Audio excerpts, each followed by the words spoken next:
বীরভূমের ইলামবাজার থানার লেলেগড় এসআইআর আতঙ্কে এখানকার অনেক বাসিন্দাই ব্যাংক থেকে তুলে নিচ্ছেন টাকা।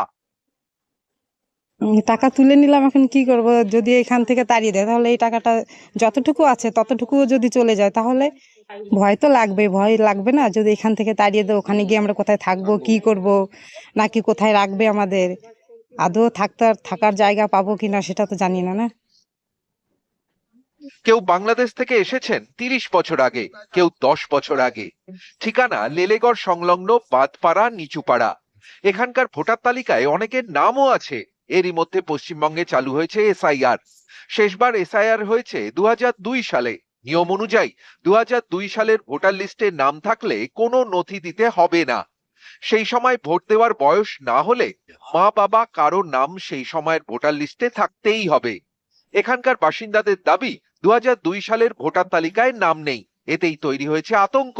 অনেকে বলছেন এসআইআর এ তো ভোটার তালিকা থেকে নাম বাদ যাবে, এরপর যদি বাড়িঘর ছাড়তে হয় তখন কি হবে? সেই কারণেই ব্যাংক থেকে তুলে নিচ্ছেন টাকা, কারণ বাড়ি ছাড়তে হলে টাকাগুলোই যে সম্বল। এটা খুব চিন্তায় আছি, আতঙ্কের মধ্যেই আছি। টাকা তুললেন কেন? টাকা তুলবো, এখন খাবো কিনা? তো টাকা যদি শেষ করে যায় তখন আমরা কোথায় বাঁচবো, কি করে খাবো? আর যদি অন্য কোথাও পাঠিয়ে দেন? অন্য কোথাও পাঠিয়ে দিলে তো তখন সেই একই ব্যাপার হবে। তার জন্যই টাকা তুলে তার জন্যই টাকা তোলা, কারণ গাড়ি ভাড়া লাগবে, ওই লাগবে, তখন আমরা কোথায় পাবো সেটা? সেখানে ব্যাংক অ্যাকাউন্ট থেকে টাকা তুলে নিয়েছে, আমিও তুলে নিয়েছি, গ্রামের অনেকে তুলে নিয়েছে, সবাই আতঙ্কে ওই টাকাগুলো তুলে নিয়েছে যে এসআইআর হবে। তো এসআইআর হলে পরে সে টাকাগুলো ব্যাংকে সবাই তুলে নিয়েছে, সেই দেখা দেখি আমিও তুলে নিয়েছি।